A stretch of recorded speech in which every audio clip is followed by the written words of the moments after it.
Morning प्यारे बच्चों, स्वागत है आप सभी का हमारा यूट्यूब चैनल आदर्श स्टडी पॉइंट में। जैसा कि हम लोगों ने अभी अपने चैनल पर स्टार्ट किया है टारगेट मॉडल सेट पेपर के जो 5 मॉडल सेट पेपर आते हैं उनका ऑब्जेक्टिव्स कराना, तो उस वादे के मुताबिक हम लोग इस पर पूरा करेंगे। आज मैं आपके लिए लेकर के आया हूँ मॉडल सेट पेपर 2।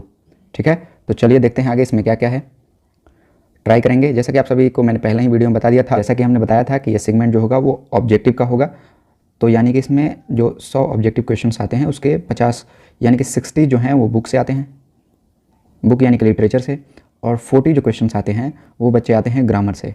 ठीक है, ये सभी आप सभी लोग जानते हैं, ये बातें मैंने पहले भी डिस्कस करा दी है, तो दोबारा इसे रिपीट करने का कोई फ़ायदा नहीं है। चलिए डायरेक्ट क्वेश्चन में हम लोग जाते हैं और देखते हैं कि इस वाले सेट में कैसे कैसे क्वेश्चन दिए हैं, और आप अपने तरफ से ट्राई करें कि जब मैं आपको ये क्वेश्चन बताऊं तो अपने तरफ से भी क्वेश्चन गेस करने का कोशिश करें कि आखिर इसका आंसर क्या होगा। ठीक है, और उसके बाद जब मैं बताऊँ तो उसे देखें और ध्यान से पढ़ें। ठीक है, और जहाँ आपको दिक्कत है वहाँ स्क्रीनशॉट ले लें और दोबारा देखें, हो सके तो वीडियो 1-2 बार रिपीट करके देखें ताकि आपकी चीज़ें जो हैं वो अच्छी तरीके से क्लियर हो जाएं। चलिए देखते हैं। और हाँ, मैं आप लोग के लिए इतना मेहनत कर रहा हूँ तो आशा करता हूँ कि आप सभी को अगर ये वीडियो पसंद आएगा तो आप इसे लाइक और सब्सक्राइब करेंगे चैनल को, और शेयर भी करेंगे। ठीक है, जिससे कि आपके जो साथी संगाती हैं जो पढ़ रहे हैं उनकी भी मदद हो जाए और उनके भी अच्छे मार्क्स आ जाएँ। तो चलिए बिना देर के आपको मैं इस सेगमेंट में लेकर के चलता हूँ और शुरू करते हैं। Slow thinkers are handicapped in the business of getting कह रहा है कि जो धीरे सोचने वाले हैं, धीरे स्लो थिंकर्स का मतलब यहाँ पर जो धीमे धीमे जिनका सोचने का तरीका है उन्हें हैंडीकैप्ड बोला गया है। हैंडीकैप्ड का मतलब होता है ऐसा व्यक्ति जो लंगड़ा लूल्हा हो। ठीक है, तो कह रहा है हैंडीकैप्ड हैं इस बिजनेस में। किस चीज़ के बिजनेस में? तो ये जो पहली स्टोरी है द पेस ऑफ लिविंग, उसकी ये क्वेश्चन है। तो कह रहा है जो स्लो थिंकर्स होते हैं वो हैंडीकैप होते हैं किसमें? कार में नहीं, लिविंग में। बिल्कुल, यहाँ पर लिविंग का मतलब होता है जीवन जीने के लिए जो चीज़ें चाहिए सफिशिएंट होती हैं, वो यहाँ पर लिविंग की बात होती है। कह रहा है जो धीरे सोचते हैं उन्हें जीवन जीने में तकलीफ होती है। ठीक है, burning the leaves is not good for, कह रहा है कि बर्निंग का मतलब होता है जलाना। ठीक है, और लीव्स का मतलब होता है पत्ते। ठीक है, जैसे इसका जो ये लीव्स है, ये लीफ का प्लूरल वर्जन है, एलीफ, लीफ एक अगर, तो ये हो गया एक leaf, a leaf, and leaves का मतलब कि बहुत सारे पत्ते। ठीक है, तो कह रहा है कि burning the leaves isn't good for, कह रहा है कि पत्तों को जलाना किस चीज़ के लिए अच्छा नहीं है।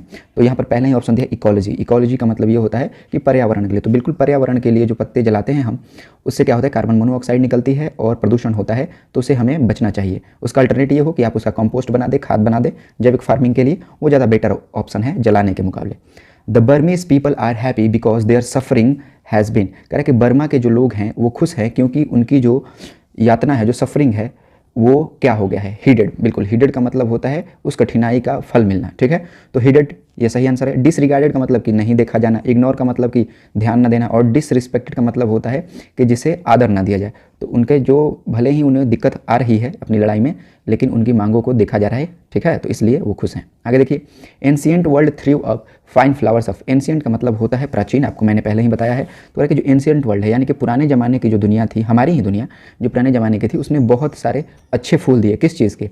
हिस्ट्री के दिए हैं, लेकिन यहाँ पर वो सूटेबल नहीं। कल्चर के ये भी हो सकता है, लेकिन कल्चर और हिस्ट्री दोनों जो मिलकर बनाती है वो चीज़ है सिविलाइजेशन। तो सिविलाइजेशन बिल्कुल सही। हिस्ट्री का इतिहास होता है, कल्चर का मतलब संस्कृति होता है, और सिविलाइजेशन का मतलब होता है सभ्यता। ठीक है, तो इस बात को ध्यान रखेंगे। और लैंग्वेज का मतलब होता है भाषा, आप जानते ही होंगे। चलिए आगे देखिए, when they banish hope Radha's friend sees to, कह रहा है कि राधा की फ्रेंड को किस चीज़ से होप जब बैनिश हो गई तो उससे क्या हुआ? उसे वो एग्जिस्ट मतलब कि वो होना भूल गई नहीं, ईज, उसे शांति मिल गई। जब ये बात क्या हुआ कि जो उसकी जो बातें हैं, राधा की जो फ्रेंड हैं वो कृष्ण भगवान के पास लेकर के जाती है, थिनर दैन द कृष्ण जिसके राइटर विद्यापति हैं, उनकी ये जो स्टोरी है उसमें ये क्वेश्चन है, तो उसमें ईज़ होगा। यानी कि उसकी बातें सुन करके उनकी की संतावना मिल गया कि ठीक है मिलने जाएंगे कृष्ण भगवान, तो उनकी बातें सुन करके वो ईज़ पर हो गई, यानी उन्हें आराम मिल गया। ठीक है, नेक्स्ट क्वेश्चन देखते हैं। The fire of the love has charred the dash of koel, कह रहा है कि क्या जो प्रेम का जो आग है उसने कोयल के किस चीज़ को काला कर दिया है, जला दिया है। चार्ड मतलब जला कर, काला कर देना। तो पैरों को तो नहीं, हमारी कविता जो है, कविता के अनुसार विंग्स यानी कि उसके पंख को ठीक है ना, जला दिया है। ठीक, आगे देखिए, in the poem the sleeping potter the dash are snow clad, कह रहा है कि स्लीपिंग पॉटर में जो किस चीज़ पर स्नो जमी हुई है। तो स्लीपिंग पॉटर जो कहानी है उसमें जो चोटियां हैं, जो पिक्स हैं, उस पर जो है जो बर्फ़ जमी हुई है। स्नो का मतलब होता है बर्फ़। ठीक है, बर्फ़, इस बात को आप ध्यान रखेंगे। आगे, the story of Martha seem to be told by her, कह रहा है कि जो स्टोरी है कह रहा है कि stories of Martha seem to be told by her. कह रहा है कि जो मार्था कहानियाँ कहती थी, एक कविता है मार्था जिसके राइटर हैं वाल्टर डेला मारे, ठीक है, जिन्होंने एक पोइट्री लिखी है जिसका नाम है मार्था, ठीक है। तो मार्था पोइट्री में कह रहा है कि मार्था अपनी कहानियाँ किस चीज़ से सुनाया करती थी।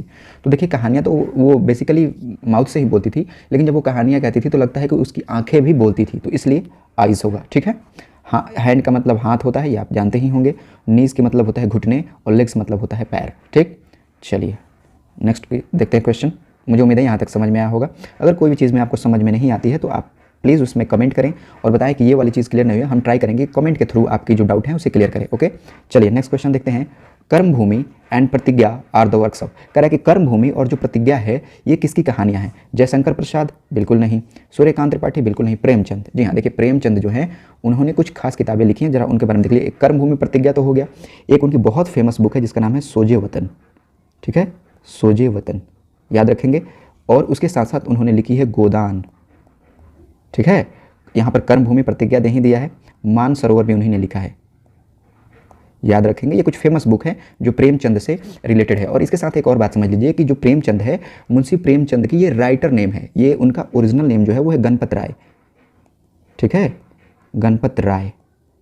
और वो कि कौन से लैंग्वेज के अच्छे राइटर थे? हिंदी के और उर्दू के। और आप में जो ये स्टोरी दी गई है आपके बुक में, उसमें उन्होंने जो कहानी लिखी है उसका नाम है जनवरी नाइट, जनवरी नाइट, ठीक है। इस बात का ध्यान रखेंगे कि जो प्रेमचंद है उन्होंने कौन कौन सी बुक लिखी है। यहाँ पर एक कर्मभूमि हो गया, प्रतिज्ञा हो गया, सोजे वतन हो गया, गोदान हो गया, मानसरोवर हो गया। उनका जो और दूसरा नेम है, जो ओरिजिनल नेम है वो है गणपत राय। वो दो भाषा में अपनी कहानियों को लिखते थे, हिंदी में और उर्दू में। और उन्होंने आपके बुक में जो कहानी लिखी है उसका नाम है जनवरी नाइट। आशा करता हूँ कि आपको ये सारे फैक्ट्स इनके साथ से रिलेटेड होंगे और आप इसे देख करके समझ गए होंगे। और कोशिश करें कि ये सारी बातें याद रखें, क्योंकि मान लीजिए कि ज़रूरी नहीं है कि आपके एग्जाम में केवल यही दो बुक दिए जाएँ, हो सकता है कि दूसरे दो अलग बुक के नाम दे दिए जाएँ और आपसे पूछ ले, तो आपको कंप्लीट नॉलेज होनी चाहिए। चलिए नेक्स्ट क्वेश्चन की ओर देखते हैं। In the 5th year of imprisonment the lawyer asked for. कह रहे हैं कि 5वें साल के जो कारागार में लॉयर रह रहा है, लॉयर का मतलब वकील जो है, इम्प्रिजनमेंट का मतलब होता है जो कोई जेल में चला गया है किसी अपने कामों के कारण, तो उस व्यक्ति को जो जेल में रहता है उसे इम्प्रिजनमेंट कहते हैं, ठीक है, जेल की जो सज़ा होती है। तो कह रहा है जब जेल की सज़ा काट रहा है जो लॉयर, वो 5वें साल में क्या मांगता है? बुक्स मांगता है? नहीं। वाटर मांगता है? नहीं। फूड? नहीं। वाइन मांगता है, ठीक है। वाइन का मतलब होता है शराब, ठीक है, याद रखेंगे कि वाइन का मतलब होता है शराब। शराब भी अलग अलग प्रकार की होती है, वो ज़्यादा डिस्कस नहीं करेंगे हम लोग, आगे देखते हैं। A dash man is a very contained with the few acres of parental land. Parental का मतलब होता है माता पिता और लैंड का मतलब होता है ज़मीन। कह रहा है कि कोई व्यक्ति कुछ माता पिता के ज़मीन से भी क्या हो सकता है? दुखी हो सकता है? दुखी तो नहीं हो सकता है। कुछ अगर एकड़ है, अगर मन में संतुष्टि रखने वाला व्यक्ति है तो वो कभी भी दुखी नहीं होगा। ग्रीडी हो जाएगा? नहीं। हैप्पी जरूर हो सकता है, क्योंकि मन में अगर आपके सेटिस्फैक्शन है, संतुष्टि है, तो कोई दिक्कत नहीं आएगी। ज़मीन कितनी भी हो आप अच्छे से जीवन जी पाएंगे। अगर मान लीजिए किसी के पास बहुत सी चीज़ें भी हों तो वो हर चीज़ पाकर भी खुश नहीं रहता है। तो कम रिसोर्सेस में ज़्यादा जीने को ही सिंपल लाइफ कहते हैं। एक्जिमा में इवॉल्व इनटू, यहाँ पर एक जो शब्द है एक्जिमा, ये एक्जिमा है जो डिजीज़ है। डिजीज़ की मतलब होता है रोग, ठीक है। किस तरीके का रोग है? तो ये जो एक्जिमा होता है इसमें स्किन प्रॉब्लम होती है। क्या होता है कि हाथ और पैरों में जो आपका स्किन है वो फट जाता है, दरारें आ जाती हैं और बहुत इरिटेशन होता है, खुजली होती है। अस्थमा, एक्जिमा जो है क्या अस्थमा में आता नहीं, क्योंकि अस्थमा जो है वो खांसी का रोग है, दमा का रोग है। इन्फ्लेशन का मतलब जलन होता है, नहीं। ईचिंग, बिल्कुल खुजली होने लगती है। फीवर का मतलब आप लोग जानते हैं तो समझाने की जरूरत नहीं है। तो यानी कि एक्जिमा किस में बदल जाता है? इवॉल्व का मतलब होना है बदल जाना, तो किस में बदल जाता है? रूपांतरित हो जाना। इवॉल्व मतलब तो किस में रूपांतरित हो जाता है? तो खुजली में, खुजलाएंगे और फटते जाएगा। बहुत प्रॉब्लम होती है जिन्हें होता है। आगे देखिए, in the essay the pace of living the corn merchant is. कह रहा है कि जो एसे है द पेस ऑफ लिविंग, जिसके राइटर है R.C. हैचिटसन, ठीक है, याद रखेंगे R.C. हैचिटसन जिसके राइटर हैं, उसमें यानी कि द पेस ऑफ लिविंग में जो कॉर्न मर्चेंट है वो किस तरीके का व्यक्ति है? एम्बिशियस है। देखिए एम्बिशियस का तो पता नहीं, एम्बिशियस का मतलब होता है एक ऐसा व्यक्ति जो किसी भी चीज़ को मन में ठान लेता है और उसके प्रति बहुत कार्य करता है, तो वो एम्बिशियस। एनॉक्सियस मैन, बिल्कुल एनॉक्सियस मैन है। एनॉक्सियस मतलब होता है संदेह करने वाला व्यक्ति, जो हर बात को बहुत विचार करता हो, तो एनॉक्सियस मैन जरूर है, ठीक है। एडवेंचरस का मतलब होता है एक ऐसा व्यक्ति जो मस्ती वगैरह में नए नए चीज़ों को एक्सप्लोर करना चाहता है, उसे एडवेंचरस कहते हैं, ठीक है। तो जो पेस ऑफ लिविंग में कॉर्न मर्चेंट है यानी कि जो मक्के का व्यापारी है, मर्चेंट का मतलब होता है व्यापारी, ठीक है। इस बात को याद रखेंगे कि जो कॉर्न मर्चेंट है वो कैसा व्यक्ति है? एनॉक्सियस मैन है, संदेह करने वाला व्यक्ति है, ठीक है। नेक्स्ट क्वेश्चन देखते हैं। When the author of me and ecology bit went to mister William he was. कह रहा है कि जब ऑथर जो है यानी कि जो मी एंड इकोलॉजी बिट का जो लेखक है, वैसे इसका लेखक का नाम बता दीजिए आपका, तो ये है जॉन लेक्सू, ठीक है, ये है जॉन लेक्सू, याद रखेंगे इस बात को। तो जॉन लेक्सू ने मी एन इकोलॉजी बिट लिखी है, कहा है कि जब वो गए हैं मिस्टर विलियम के पास मिलने तो वो क्या कर रहे थे, आग जला रहे थे, नहीं, थी पुआल और घास फूस जला रहे थे, स्ट्रॉ मतलब होता है घास फूस पुआल वगैरह, ठीक है। जंगल जा रहा है, फॉरेस्ट का मतलब होता है जंगल, जंगल जला रहे थे, बिल्कुल नहीं, वो क्या कर रहे थे, पत्तों को जला रहे थे, बर्निंग लीव्स, ठीक है।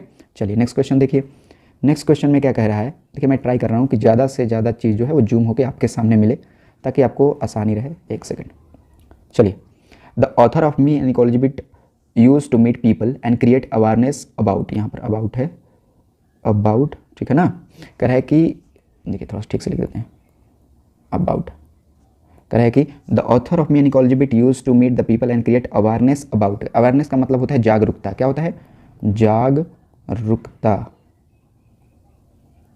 ठीक है, जागरूकता। तो कह रहा है कि जो author of me an ecology bit है वो किस चीज़ के बारे में जागरूकता फैलाना चाहता है, तो हेल्थ के बारे में, इंपॉर्टेंस ऑफ हेल्थ, इंपॉर्टेंस का मतलब होता है महत्व, तो क्या स्वास्थ्य, हेल्थ का मतलब होता है स्वास्थ्य, तो स्वास्थ्य के महत्व के बारे में फैलाना चाहता है, नहीं, पैसे के महत्व के बारे में फैलाना चाहता है, नहीं, इकोलॉजी के बारे में यानी कि पर्यावरण के बारे में वो जो है सभी को जागरूक करना चाहते हैं। हमें भी पर्यावरण के बारे में काम करना चाहिए और सब में जागरूकता फैलानी चाहिए, कम से कम इतना तो कर ही सकते हैं। मी and ecology bit is all about करके, मी एंड इकोलॉजी बिट जो चैप्टर है वो किस चीज़ के बारे में है, प्रिजर्विंग वाटर रिसोर्सेज, प्रिजर्विंग का मतलब मैंने पहले वीडियो में बताया था, इसका मतलब होता है संरक्षित करना, ठीक है। तो किस चीज़ के, क्या वो पानी की जो जगह होती है उसको बचाना चाहता है इस पार्ट में, नहीं, क्या वो इन्वायरमेंट एंड इकोलॉजी को बचाना चाहता है, पर्यावरण और वातावरण को बचाना चाहता है, बिल्कुल, वो इन्वायरमेंट को और इकोलॉजी को बचाना चाहता है। आगे देखिए, according to the story Gillu squirrel have life span of, करके Gillu, according to story Gillu, Gillu के स्टोरी के अनुसार जो स्क्वेरल है यानी कि स्क्वेरल का ही नाम गिल्लू है और ये गिल्लू चैप्टर का नाम है जो कि लिखा है महादेवी वर्मा ने, ठीक है, महादेवी वर्मा ने लिखा है, बहुत अच्छी राइटर रही हैं इंडिया की, उन्हें बहुत से पुरस्कार भी मिले हैं, साहित्य अकादमी पुरस्कार भी मिला है। तो कह रहा है कि इसमें जो स्क्वेरल होते हैं उसका जीवन कितना होता है इस कहानी के अनुसार, तो उस कहानी के अनुसार उनका जो जीवन है वो 2 सालों का होता है, ठीक है। चलिए आगे देखते हैं, आशा करता हूँ कि आपको समझ में आया होगा। नेक्स्ट,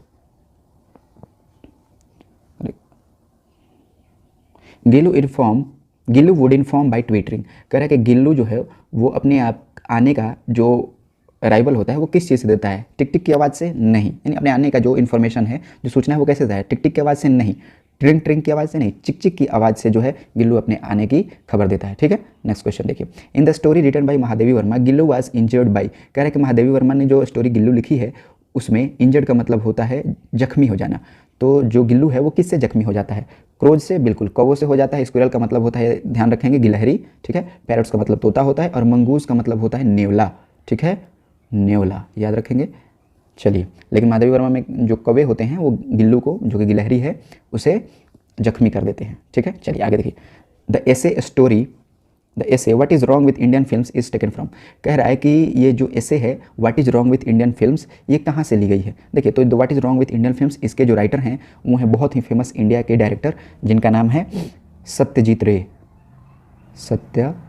सत्यजीत रे, ठीक है, उनका क्या नाम है, सत्यजीत रे, इस बात का ध्यान रखेंगे। तो कह रहे कि ये जो सामने हमारे आई है वो कहाँ से ली गई है, पत्थर पंचाली से, शतरंज के खिलाड़ी से, आवर फिल्म्स, देयर फिल्म्स या फिल्म्स ऑफ यूथ से, यानी कि इन चारों ऑप्शन में से किस कहानी से ये जो हमारे सामने आपके बुक में कहानी आई है what is wrong with Indian films, Indian फिल्मों के में क्या दिक्कत है उनके साथ, ये कहाँ से लिया गया है। तो ये बच्चे लिया गया है आवर फिल्म्स यानी हमारी फिल्में और उनकी फिल्में। देखिए, जो पत्थर पंचाली है ये बहुत अच्छी मूवी है सत्यजीत रे की, थोड़ी ओल्ड है, आपको यूट्यूब में मिल जाएगी, अगर देखना चाहे तो बिल्कुल देखिए, बहुत अच्छी ये एक मूवी है। खैर अभी मत देखिएगा, एग्जाम के बाद देखिएगा, ठीक है। According to the author which of the following commands the respect accorded to any other form of creative expression, कह रहा है कि ऑथर के अनुसार, देखिए फिर ये जो सामने आपके आ गया ये उसी चैप्टर का यानी कि what is wrong with Indian films के ये जो क्वेश्चन है ये सामने आया है।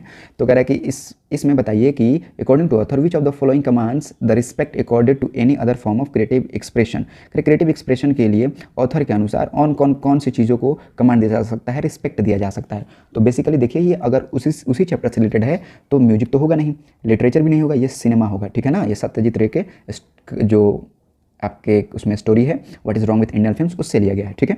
In which year the first short film was produced in India, कह रहा है कि कौन सा साल था जिसमें शॉर्ट फिल्म जो इंडिया में प्रोड्यूस हुई थी वो कौन से साल में प्रोड्यूस हुई थी, ठीक है।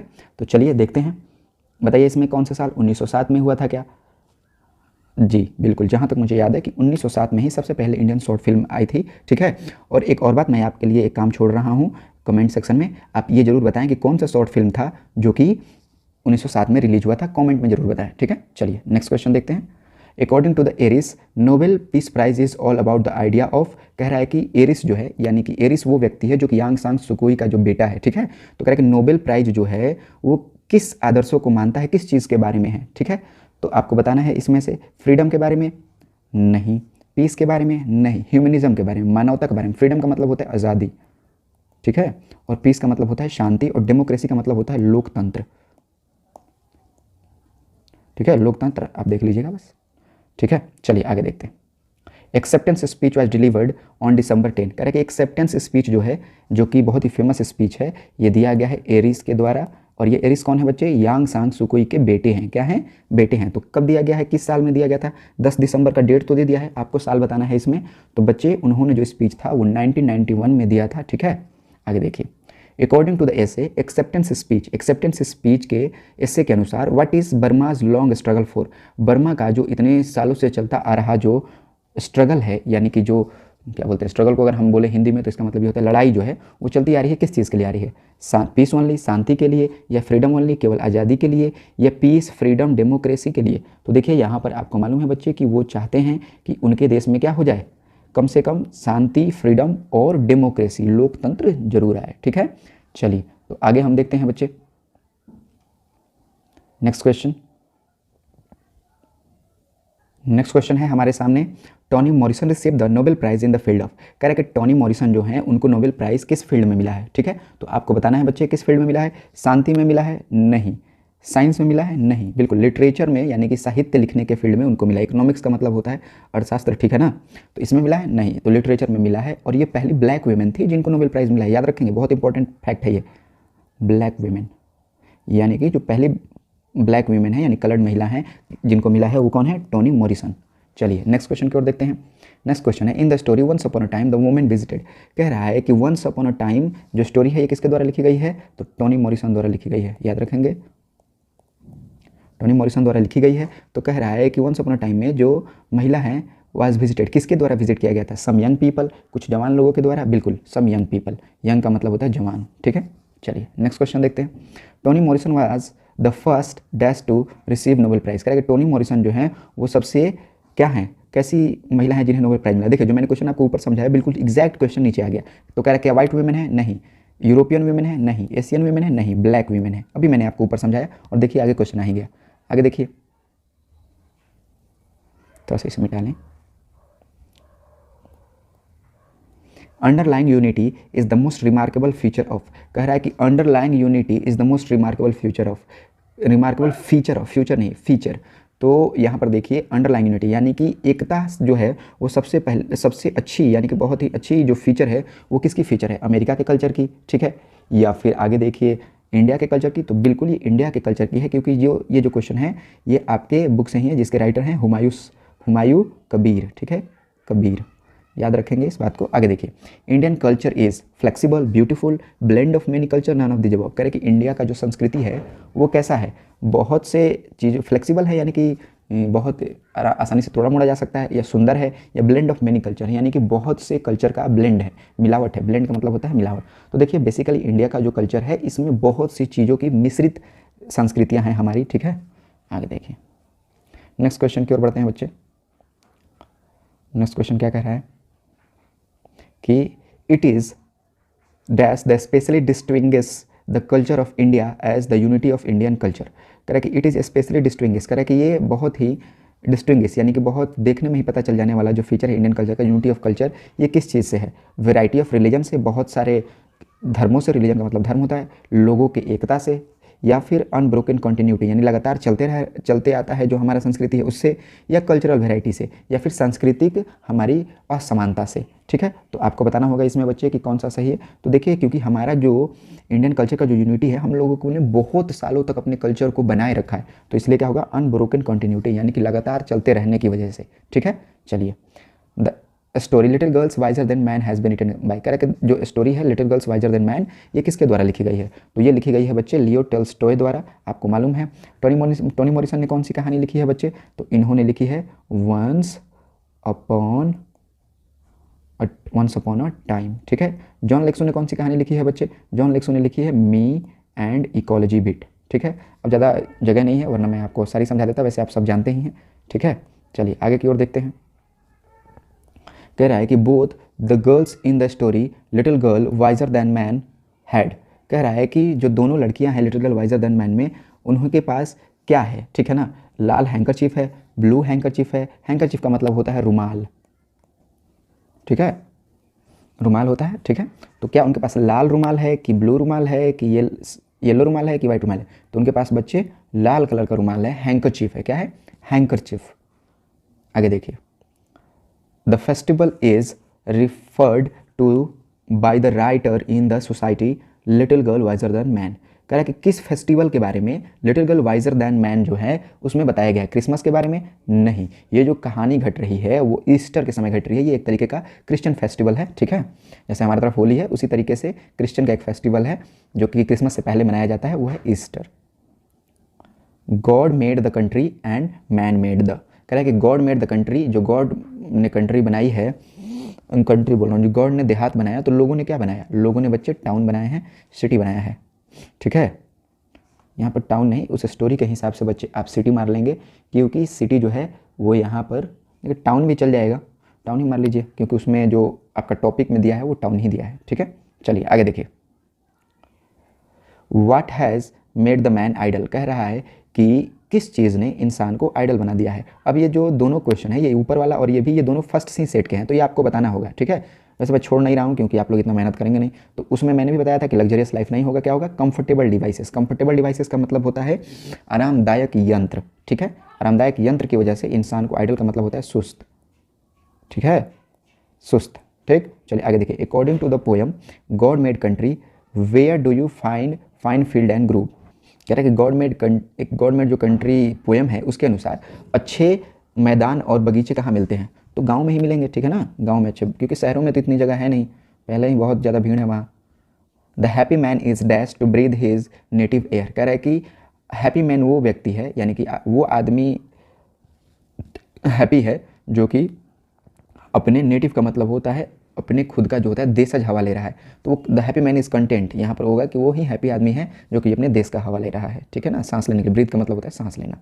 आगे देखिए 39 नंबर क्वेश्चन, इस क्वेश्चन में कह रहा है the poet does not want anything to mark the place where he is, कह रहा है कि जो पोएट है वो ये नहीं चाहता है कि उस प्लेस को मार्क किया जाए जहाँ उसे क्या किया गया हो, जहाँ उसे दफनाया गया हो। बरीड का मतलब होता है दफनाना,